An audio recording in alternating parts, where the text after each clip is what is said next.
পটুয়াখালীর রাঙাবালী উপজেলার ছোট বাইশদিয়া ইউনিয়নের টিল্লা গ্রামে এইচএসসি পরীক্ষার্থী এক শিক্ষার্থীকে অপহরণ করে চেতনানাশক খাইয়ে হত্যা চেষ্টা করে দুর্বৃত্তরা।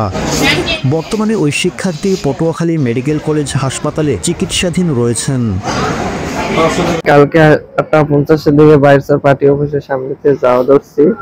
ওই সময় আমার একজন ডাক দিছে রিয়াদ এদিকে কেসিআরই আমার কলার ধরে মুখ চেপে ধরছে। একজন ধরার পর দ্বিতীয় জন একজন আইসে চাকু লইয়া চাকু ধরছে। তারপরে আমি ভয়ে কথা করে পোস্ট দেবো। তারপরে আমার পার্টি অফিসে একটা চিপা থাকা আছে ওই জায়গায় লইয়ে গেছে। তারপর 4 জনে ধরছে। 4 জন ধরিয়া দুইজনে আমার পিছু ধরছে, একজনের বোতল হাতে আর একজনের চাকু রয়েছে। আবার গলাতে চাকু ধরছে, চাকু ধরিয়ে আক না করলে পোস্ট দিব। থ্যাংকির পর গালাগালি করছে আর এক করলে পোস্ট দিব। তারপর আপনার আমি হালকা একটু মুখ জোর করে খুললাম, ওর ভিতরে বোতল দিয়ে কেদিন ঢুকাই দিছে, প্যাডের ভিতরে গেছি গিয়া। তারপর আমাদের মুখ চোখ বন্ধ হয়ে যায়। তারপরে আমার সাইড দিচ্ছে আল্লাহ যাই গিয়া পিছের দিকে চাবি না, সোজা হাঁটতে যাবি গিয়া। তারপরে আমি তাড়াতাড়ি গেছি গিয়া, যাইয়া নিজাম স্যারদের বললাম মামা আমার এরকম এই যে ধরছি আর পোলাপান ধরে কি জানি খাওয়াইছে। তারপরে তাড়াতাড়ি যে জসিম ডাক্তারদের পাঠাইছে, ওই জায়গায় নিয়ে চিকিৎসা দিচ্ছে।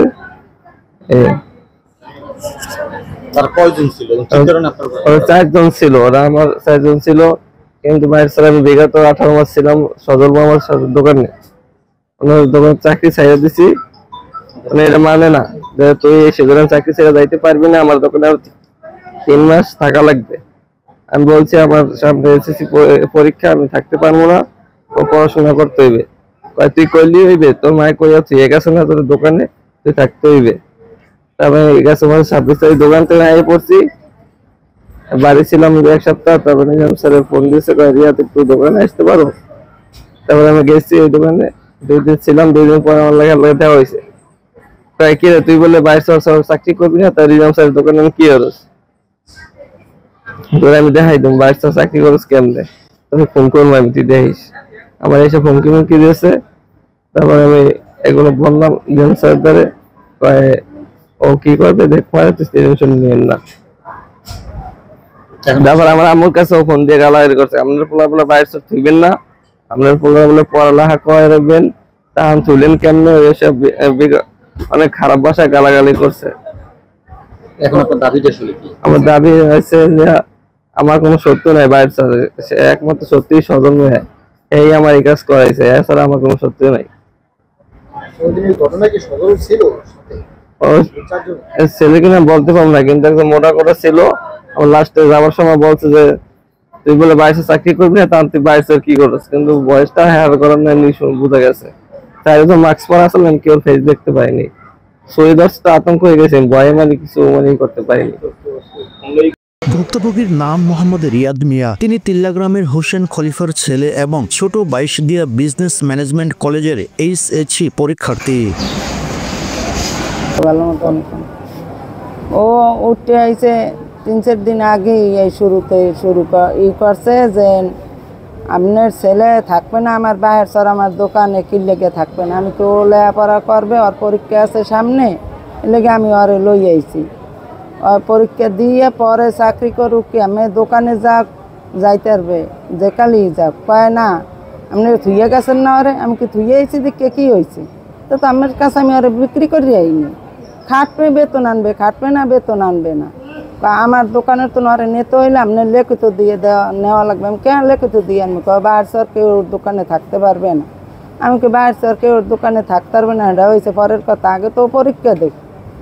আমি দেখকে স্যার মই বাইরের স্যার কেয়ার দোকানে থাই, আমি কি আমি দেখকে সারবেন কেয়ার দোকানে থাই, কাস্টমার এক দোকানে কর্মচারী থাকতে পারে না, ভালো লাগলে আর এক দোকানে থাই।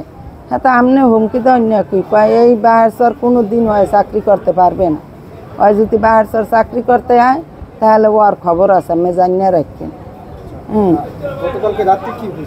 গতকালকে রাত্রে রাত 8টার দিকে আমার লাগে কথা বলছে যে মা বাড়িতে কি আরে না, আমি কে এই করি, তুই বাড়িতে আবি না, কয় না মা আমি রাত্রে আইসি আমু না, তা আমি মামকে রাইতে আবি না, আইলে আইস, কয় না না একটু আগে আমার লাগে ভালোভাবে কথা কইছে, এই সময় মানে বাসায় গেছে।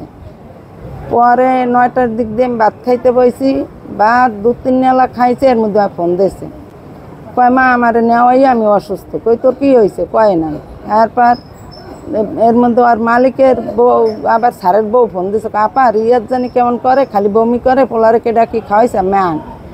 আমি মেলা করিয়া আপনার আঙ্কেলেরে পাই নেই, হ্যাঁ বিছিয়ে অটোতে উঠছি, এর মধ্যেও বাড়িয়েই পড়ছে আর আইয়া দেখি এই অবস্থা, মুখ টুক খালাইনে ওই অসুস্থ, একসে বমির উপর বমি করে, কথা কইতেন না, পাগলের নানি পোলা চিনবিন করে। কি করবো?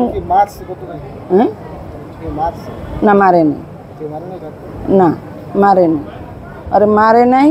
ও আমার কাছে আইব কলছে যে না আমি জিজ্ঞেসি তোর মারছে, কয় না মারে নাই। ওই সারের দোকানে গুনে আমি আওয়াজ ধরছি, পিছনে গুনে আমার ডাক দিছে রিয়েত, আমি হেরিয়া তাকাইয়া একটা কাজ দেওয়া ধরছে, এর মধ্যে পিছে গুনে আমার কলার টান দিয়া আমার ওদিকে লইয়ে গেছে, মুখ এক হাত দিয়ে মুখ ধরছে আর এক হাত দিয়ে কলার টান দিয়ে আমার নিচে একজনে, পরে দেই আওলায় দোকানের পিছনে নিচে দেই 2জন, এরপর দেই 3জন, আর ওই যে নিচে এই 4জন নিয়ে আমার হওয়াইছে, ওই চাপিয়া দৌড়িয়া বসাইছে, বইয়া কেউ আমার গলায় একজনে ছুরি ধরছে, আর একজনে মুখ চাপিয়ে বোতল মহে ধরছে, কয় গেল, আর 2জনে আর দোনোটা চাপিয়ে 2টা দিয়ে ধরিয়া রাখছে, কয় গেল, নাহলে গলায় কলম ছুরি দিন, ছুরি গলার পোঁচাইয়ে ধরিয়া রাখছে, কয় পোঁচ দিলাম, কলম গেল, তো ওই গেলে না, কয় পোঁচ দিমু গেল, ওই গেলছে, যখন গেলছে কয় খানকির পোলা তুই বলে চাকরি করবি না বাহারসর, তো বাহারসর চাকরি করতে আবার আইসত খায় শালা পোশালা,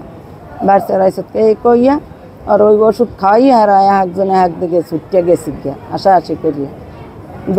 পরিবারের অভিযোগ, রিয়াদ দীর্ঘদিন ধরে স্থানীয় সজলের সিরামিক্স দোকানে কাজ করতেন। তবে এইচএসসি পরীক্ষার প্রস্তুতির জন্য কিছুদিন আগে চাকরি ছেড়ে দিলে দোকান মালিক ও তার অনুসারীদের পক্ষ থেকে রিয়াদ ও তার পরিবারকে নিয়মিত হুমকি দেওয়া হচ্ছিল। এ ঘটনার পর রিয়াদের পরিবার রাঙ্গাবালী থানায় একটি লিখিত অভিযোগ জমা দেন। গতকাল অত ট্রেনিং করতে হচ্ছে না, ও বললো যে আমি কাছে একটা অভিযোগ রাখছি, তো যে অত ট্রিটমেন্ট হচ্ছে, ঠিক আছে, আমি বললাম যে এখন স্পটটা তোমার ছিনিয়ে দিতে হবে, তাই না? আমি বললাম যে ঠিক আছে, হ্যাঁ, কারণ ওতে আমি তো এক্সাক্টলি স্পটটা চিনি না, বলতেছে যে পার্টি অফিসের সামনে, ঠিক আছে, হ্যাঁ, পার্টি অফিসের সামনে এক্সাক্টলি লোকেশনটা বললে আমার একটু দেখা দিলে, ও তো কালকে মনে ট্রিটমেন্ট করতে গেছে, বুঝছেন? আপনি অভিযোগটা পেয়েছেন, তা আমাদের একটু পত্রিকার জন্য একটু কি দিয়ে দেন যে অভিযোগটা পেয়েছি, যে আমরা তদন্ত করে ব্যবস্থা নিই, এরকম একটা আমাকে একটু বক্তব্য দিয়ে দেন, আমি তো অডিওটা কোট করি। আপনি সরাসরি দেখেন, আমরা তিনি এটা ফোন দেন, ঠিক আছে, উনি বললে আমি দিব, ঠিক আছে। আচ্ছা, আপনার এই যে অভিযোগের কপি আছে আপনার কাছে? ভাই অভিযোগের কপিটা কি আছে? অভিযোগে আপনার কালকে বিদ্যুৎ ছিল, তো আমি লিখিতভাবে লিখতে হাতে লিখতে।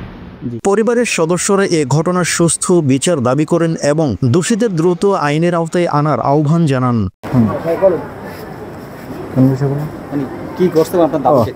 হ্যাঁ, আমার দাবি হয়েছে সজলের কাছে আমার ভাই দীর্ঘ 18 মাস চাকরি করার কারণে যে আমার ভাইয়ের সামনে এইচএসসি পরীক্ষা দেবে এই বলে ওরে গত এপ্রিল মাসে 7 তারিখ ওরে বলে দিয়েছে যে আপনার কাছে আর থাকবে না, বাড়ির দিকে মা গাড়ির জন্য বলে দিয়েছে, কিন্তু সজলের দাবি হয়েছে এই দোকানে থাকতে হইবে, ওর কাছে কাজ করতে হবে, এখান থেকে পরীক্ষা দেবে। আমরা কাছে না, ওর পরীক্ষা দেওয়া হইতে হইবে, ওর এই চাকরি করা সম্ভব না।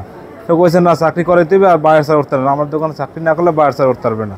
তারপরে এই মাসে 27 তারিখ বাড়ি চলে এসেছে, আবার পর বাড়িতে 2 দিন বেকার ছিল, তারপর নিজামপুর স্যার সে আর ফোন দিয়ে নিয়েছে, রিয়াদ আমার দোকানের লোক নয়, তুই কয়দিন আমার এখানে ডিউটি কর, হ্যাঁ ডিউটি কর, এইগুলো ছিল। এই ঘটনা সজল জানতে পায় যে নিজামপুর স্যারের দোকানে ও ডিউটি করে, পরে বাড়িতে ফোন দিয়ে হুমকি দিয়েছে যে তুই নাকি ডিউটি করবি না, তাহলে তুই তার দোকান রয়েছে কা, হ্যাঁ তুই বাচ্চার ক্যাম্পে থাও, আর কীভাবে ডিউটি করো আমি সজল দেখতে ছাড়ব, আমি যে বাচ্চা থাকি।